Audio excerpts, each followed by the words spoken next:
ይስጥልን ወደ ጄኤምኤም ቲቪ ተመልካቾቻችን የጄኤምኤም ቲቪ የመረጃ ሰዓታችን ላይ እንገኛለን ከመረጃዎቹ ጋር ነው ቤተልሔም ግርማ አብራችሁ ቆይታ እናደርጋለሁ በቅድሚያ ማርስተ ዜና አስደምጣችኋለሁ የኢትዮጵያ ወንጌላዊት ቤተክርስቲያን መካነ ኢየሱስ ልማትና ማህበራዊ አገልግሎት ኮሚሽን የሴቶች አመራርና ውሳኔ ላይ ያተኮረ ስልጠና ተካሄደ አንተን አልጣንጂ የተሰኘው የዘማሪ አስፋው መለሰ 6ኛ አልበም በተመለከተ ጋዜጣዊ መግለጫ ተሰጠ ከውጪ በአፍሪካ የሚገኙ ክርስቲያኖች በከፍተኛ ስደትና መከራ ውስጥ ያለፉ እንደሆነ ሪፖርት አመላከተ የሶሪያ ከፍተኛ የቤተክርስቲያን መሪዎች በእሁድ ቀን በርካታ ሰዎችን ለገደለው የቤተክርስቲያን ፍንዳታ የሶሪያውን ፕሬዝዳንት አህመድ አልሻራን መንግስት ወቀሱ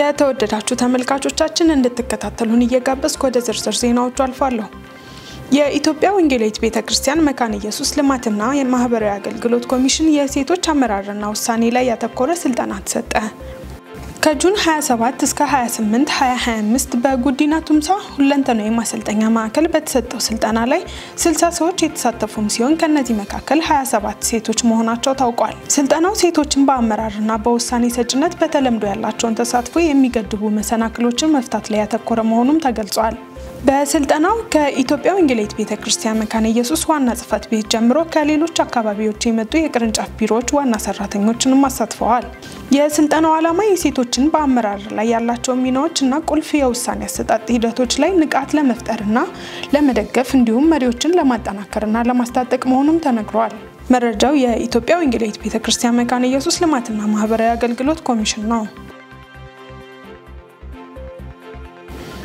አንተን አልጣንጂ የሚል መጠሪያ የተሰጠው የዘማሪ አስፋው መለሰ ቁጥር 6 የመዝሙር አልበም ሐምሌ 6 2017 ዓ.ም ተመርቆ ለህዝብ እንደሚቀርብ ተነገረ የመዝሙር አልበሙ ሐምሌ 6 በኢትዮጵያ ጉባኤ እግዚአብሔር ቤተክርስቲያን ልደታ አጥቢያ በርካታ ምእመናን በተገኙበት እንደሚመረቅ በትላንትናው ዕለት በሳሮ ማሪያ ሆቴል በተሰጠው ጋዜጣዊ መግለጫ ተነግሯል መጋቢ አስፋው በ20 ዓመታት አገልግሎቱ በከተማም በገጠርም በትጋትና በታማኝነት ማገልገሉንና ከዚህ በፊት የነበሩት መዝሙሮች ለቤተክርስቲያን መታነጽ ለትውልድ መባረክ ምክንያት እንደነበሩ የገለጸ ሲሆን ይሄኛው አልበም ለብዙዎች በረከት እንዲሆን መቅረቡም ተነግሯል ይህ አንተን አልጣንጂ የተሰኘው አዲስ የመዝሙር አልበም ከባለቤቱና ከልጆቹ ጋር ከዘመረው አንድ ክሊፕ ጋር 11 መዝሙሮች የተካተቱበት እንደሆነ በጋዜጣዊ መግለጫው ላይ ተገልጿል ሁላችሁንም በጌታ በኢየሱስ ክርስቶስ ስም ሰላም እላችኋለሁ አንተን አልጣንጂ የሚለውን የመዝሙር መጠሪያ ከመጽሐፍ ቅዱስ ሐሳብ በመነሳት ነው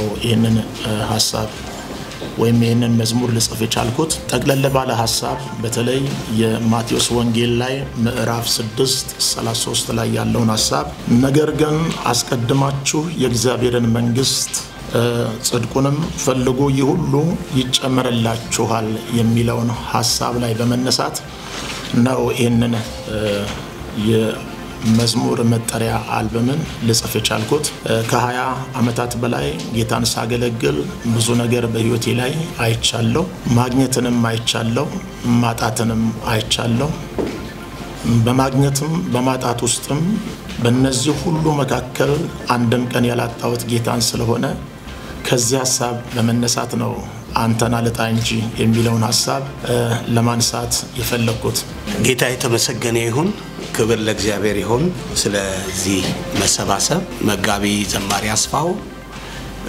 ከ20 ዓመት በላይ እንግዲህ በኢትዮጵያ ቤተክርስቲያን አገልግሏል በጣም ልብን የሚነኩ መንፈሳዊ መዝሙሮችን በማቅረብ ይታወቃል በጣም እግዚአብሔር በብዙ ያገዘ ወንድም ነው ባደገበት አካባቢም በምንኖርበትም በዚህ በከተማውም እግዚአብሔር በብዙ አቅጣጫ በብዙ የረዳው ወንድማችን ነው መንፈሳዊ አገልግሎቱን በተመለከተ ሁሉም የሚያውቀው ይመስለኛል እኛም ምንባረክበት ምንጽናናበት ለብዙዎች መጽናናት መዳን ምክንያት የሆነበት አገልግሎት ነው የሚያገለግለው ስለሱ የእግዚአብሔር ስም የተመሰገነ ይሁን 5 የመዝሙር አልበሞችን ከዚህ በፊት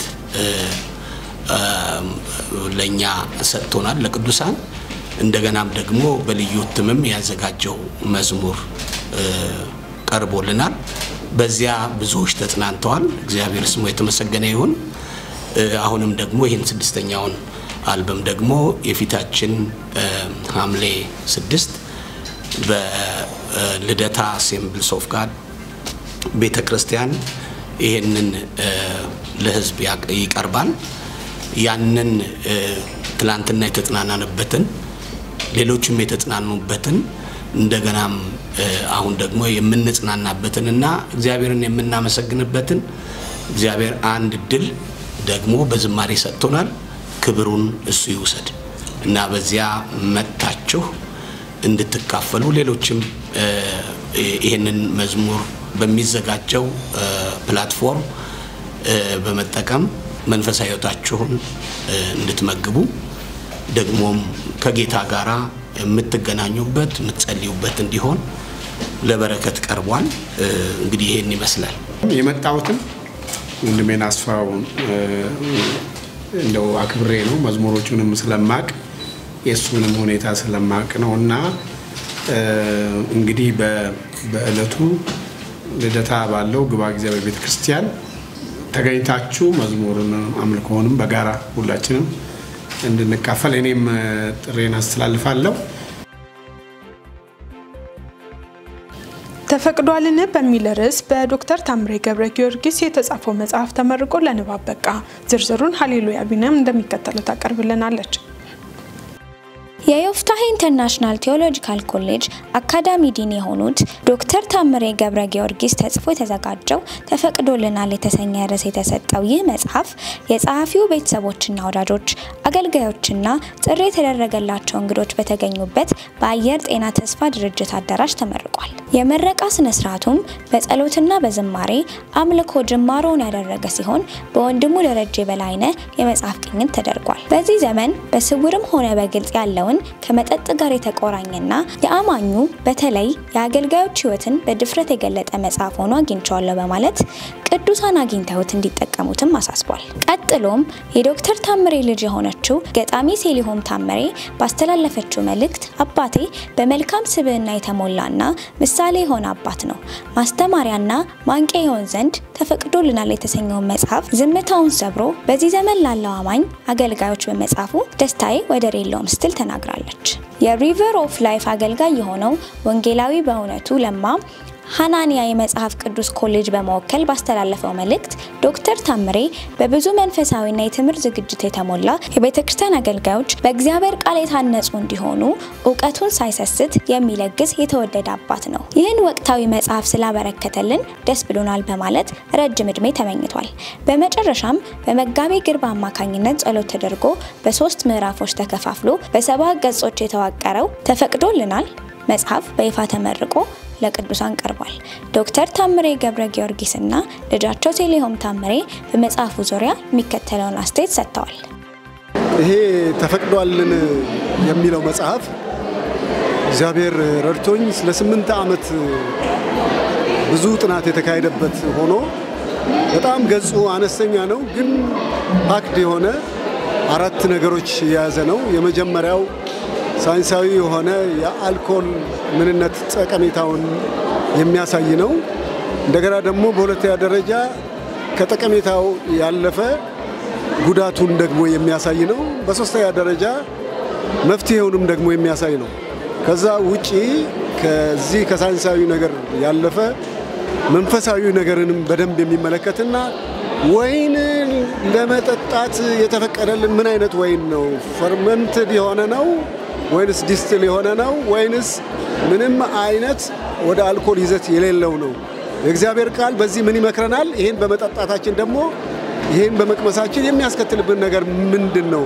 በተለይ መጽሐፉ በመጨረሻ የሚናገረው ነገር ማንንም ለመውቀስ ማንንም ለመኮንን ሳይሆን ማንም ሰው እንደ እግዚአብሔር አምሳል ጤንነቱን መንፈሳዊ እና ስጋዊ ጤንነቱን እንዲጠብቅ የተጻፈ ነው። ዛሬ እግዚአብሔር ረድቶ ተፈቅዷልን የሚል መጽሐፍ በአባቴ ተጽፎ ለገበያ ቀርቧል እና ብዙዎች እንደሚጠቅምና ለብዙዎች እንደሚሆን አስባለሁ። ብዙ ትውልድ በመጠጥ ስርዓት ውስጥ ስለሆነ ያለው እሱ በጣም እያሳሰበ ያለ ጉዳይ ስለሆነ አማኝም በሆኑ አማኝም ባለሙሉ ሰዎች እያሳሰበ ያለ ጉዳይ ስለሆነ እሱን ብዙ ወጣቶችና ብዙ ትውልድን ለመታደግ በማሰብ የተጻፈ መጽሐፍ ነው እና ዛሬ እግዚአብሔር ረድቶን አስመርቀናል። የተወደዳችሁ ተመልካቾቻችን አሁንም መረጃዎቻችን እንደቀጠሉ ናቸው። አሁን ደግሞ ከውጭ ወዳገኘናቸው መረጃዎች እናልፋለን። ከጥር ወር ጀምሮ ቢያንስ 239 ህጻናት በምዕራብ ሱዳን ህይወታቸው ማለፉ ተነገረ። በምዕራብ ሱዳን ከጥር ወር ጀምሮ ቢያንስ 239 ህጻናት በቂ ምግብና መድኃኒት ባለማግኘታቸው መሞታቸውን የሱዳን ዶክተሮች ኔትወርክ አስታውቋል።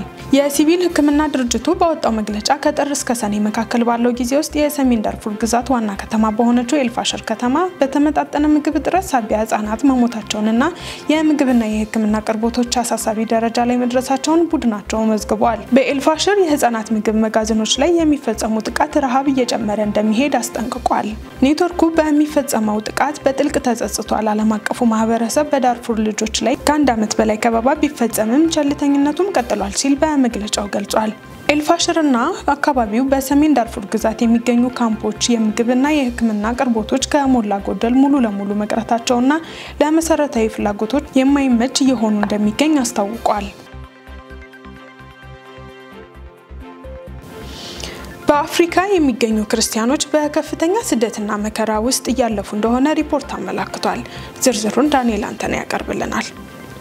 ኢንተርናሽናል ክርስቲያን ኮንሰርን ባወጣው መረጃ ናይጄሪያ ዲሞክራቲክ ሪፐብሊክ ኦፍ ኮንጎን ጨምሮ በተለያዩ የአፍሪካ ሀገራት በክርስቲያኖች ላይ እየደረሰ የመጣውን ጥቃት፣ እገታ፣ ጭፍጨፋና ማፈናቀል እየጨመረ መጥቷል። በጥናቱ መሰረት ናይጄሪያ በክርስቲያኖች ግድያ ከዓለም ከፍተኛውን ደረጃ የያዘችም ሲሆን በዓለም አቀፍ ደረጃ ክርስቲያኖች ላይ የሚደርሰውን ጥቃት በሚከታተለው ኦፕን ዶርስ መሰረት ናይጄሪያ ለክርስቲያን አደጋች በመሆን በዓለማችን ከሚገኙ ሀገራት 7ኛውን ደረጃም ይዛለች። እንደ አይሲሲ ሪፖርት ከሆነም ከፈረንጆቹ 2009 አንስቶ እስከ 2022 ድረስ ከ45000 በላይ ክርስቲያኖች እንደ ቦኮ ሃራም፣ ኢስዋፕና የፉላኒ ታጣቂዎች ባሉ ጽንፈኛ ቡድኖች አማካኝነት ህይወታቸውን አጥተዋል። በፈረንጆቹ 2022 ብቻ በናይጄሪያ ወደ 5000 የሚጠጉ ክርስቲያኖች የተገደሉም ሲሆን ይህም በተመዘገበበት ዓመት በቀረው ዓለም ከተገደሉ ክርስቲያኖች ድምር ቁጥር በላይ ነው ተብሏል። ከፈረንጆቹ 2015 እስከ 2020 ድረስ ብቻ ከ11000 እስከ 12000 የሚጠጉ ክርስቲያኖች በጽንፈኛ ታጣቂዎች አማካኝነት ህይወታቸው ሲያልፍ ከ2000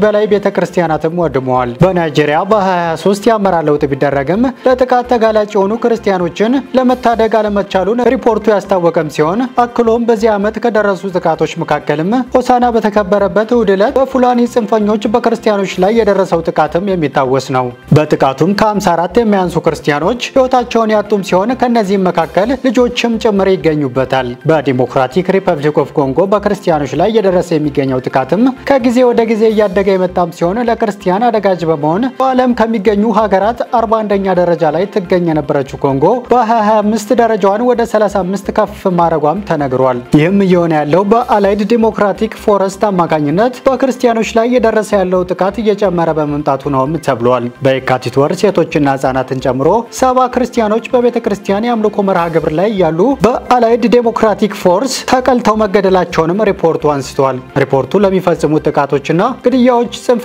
ታጣቂዎችን ሃይማኖት መቀየርን ለማስቆም የሚሞክር የቤተሰብ አካላትንና ተገቢ ያልሆኑ የፖለቲካ እንቅስቃሴዎችን ተጠያቂ ያደርጋል ተብሏል። መረጃው የክርስቲያን ቱዴይ ነው። የሶሪያ ከፍተኛ የክርስቲያን መሪዎች በእሁድ ቀን በርካታ ሰዎችን ለገደለው የቤተ ክርስቲያን ፍንዳታ የሶሪያውን ፕሬዝዳንት አህመድ አልሻራን መንግስትን ወቀሱ። ከሳምንት በፊት እሁድ በደማስቆ የግሪክ ኦርቶዶክስ ቤተክርስቲያን ውስጥ አጥፍቶ ጠፊ ባደረሰው ፍንዳታ ከሞቱ 25 ሰዎች በተጨማሪ 59 ጉዳት እንደደረሰባቸው ይታወሳል።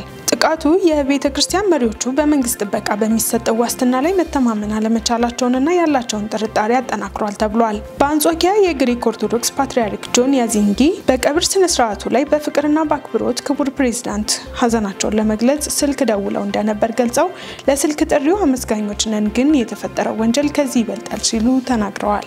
የዩናይትድ ስቴትስ የውጭ ጉዳይ ሚኒስተር ቃል አቀባይ ታሚ ብሩስ ጨካኝና ፈሪነት የተሞላበት ጥቃት ሲል የገለጸውን ድርጊት አውግዞ የሶሪያ መንግስት ሁከት ፈጣሪዎች ሁሉ በህግ እንዲጠየቅና የሃይማኖትና የጎሳ አካላትን ጨምሮ የመላው ሶሪያውያን ደህንነት እንዲረጋገጥ ጠይቋል። በሟቾች የቀብር ስነ ስርዓት ላይ በሶሪያ አዲስ መንግስት ውስጥ ብቸኛዋ ክርስቲያንና ብቸኛ ሴት በማህበራዊ ጉዳይ ሚኒስተር ሂንድ ካባዋት መገኘታቸውን ዮርዚ ኒውስ በዘገባው አክሎ ገልጿል። ከጦርነት በፊት ከነበሩት 22 ሚሊዮን የሶሪያ ህዝብ 10 በመቶ ያህሉ ክርስቲያኖች የነበሩ ሲሆን ነገር ግን በ14 የግጭት ዓመታት ቁጥራቸው በስደት ምክንያት በከፍተኛ ሁኔታ ቀንሶ አሁን በሶሪያ እንደሚኖሩ የሚገመተው በመቶ ሺዎች የሚቆጠሩ ክርስቲያኖች ብቻ ናቸው ተብሏል። ሶሪያ ለክርስትና አስቸጋሪ ከሆኑ 50 ሀገራት መካከል 18ኛ ደረጃ ላይ ትገኛለች። የተወደዳችሁ ተመልካቾቻችን የዕለቱን መረጃዎቻችን ከማጠናቀቃችን በፊት አርዕስተ ዜናዎችን ላስታውሳችሁ። የኢትዮጵያ ወንጌላዊት ቤተክርስቲያን መካነ ኢየሱስ ልማትና ማህበራዊ አገልግሎት ኮሚሽን የሴቶች አመራርና ውሳኔ ላይ ያተኮረ ስልጠና ተካሄደ። አንተን አልጣ እንጂ የተሰኘው የዘማሪ አስፋው መለሰ 6ኛ አልበም በተመለከተ ጋዜጣዊ መግለጫ ተሰጠ። ከውጪ በአፍሪካ የሚገኙ ክርስቲያኖች በከፍተኛ ስደትና መከራ ውስጥ እያለፉ እንደሆነ ሪፖርት አመላከተ። የሶሪያ ከፍተኛ የቤተክርስቲያን መሪዎች በእሁድ ቀን በርካታ ሰዎችን ለገደለው የቤተክርስቲያን ፍንዳታ የሶሪያውን ፕሬዝዳንት አህመድ አልሻራን መንግስት ወቀሱ። የተወደዳችሁ ተመልካቾቻችን የዕለቱ መረጃዎቻችን እነዚህን ይመስሉ ነበር። ከመረጃዎቹ ጋር ነው ቤተልሔም ግርማ አብሬያችሁ ቆይታን አደረኩ። ከቀሪ ጄኤምኤም ቲቪ ዝግጅቶች ጋር መልካም ጊዜን ተመኘሁላችሁ። ሰላም።